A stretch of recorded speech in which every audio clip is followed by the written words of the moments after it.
The aim of this reflective forum on unconstitutional changes of government in Africa is to brainstorm on the existing African Union normative or regulatory framework and their preventative diplomatic mechanism to guard against unconstitutional changes of governments in Africa. The forum, as already been mentioned, is taking place from tomorrow, Thursday, at Kimpiski. And it is happening by courtesy of the joint hostage by Government of Ghana and the AU Commission, Department of Political Affairs, Peace and Security, under the able leadership of Ambassador Bankole.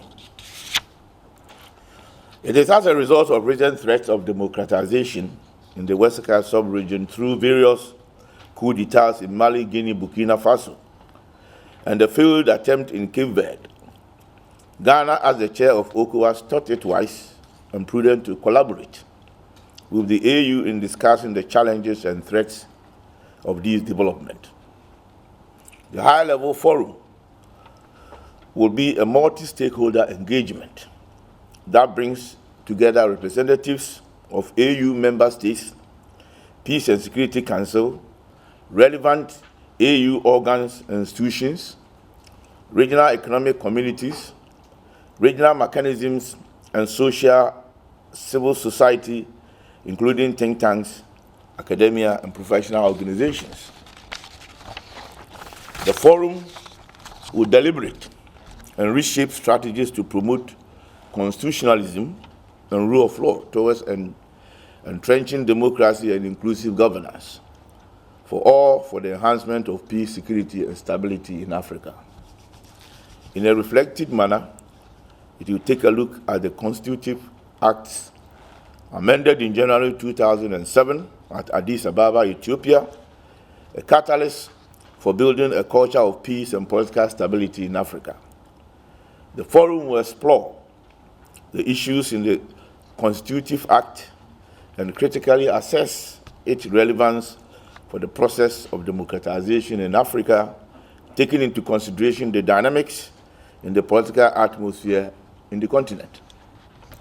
It will analyze the African Union's normative framework on unconstitutional changes of government, trace the origins of the norms, identify the major gaps, and discuss potential means of reconciling the identified gaps between the norm and practice. The resurgence of coups d'etats in Africa has prompted the AU to navigate through its Constitutive Act that holds the principle of diminished sovereignty for all its member states, find out the loopholes, and consider the possibilities in making AU declaration on the framework and redefine the whole concept of unconstitutional change of government.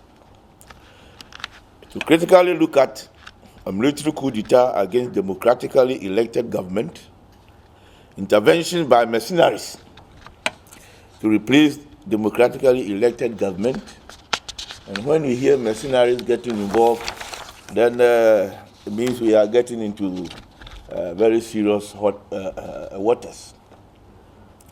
Replacement of democratically elected government by armed dissident groups and rebel movements.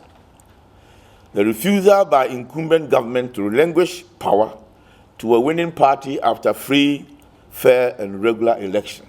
And finally, any amendment or revision of the Constitution or legal instruments in an infringement on the principles of democratic changes of government.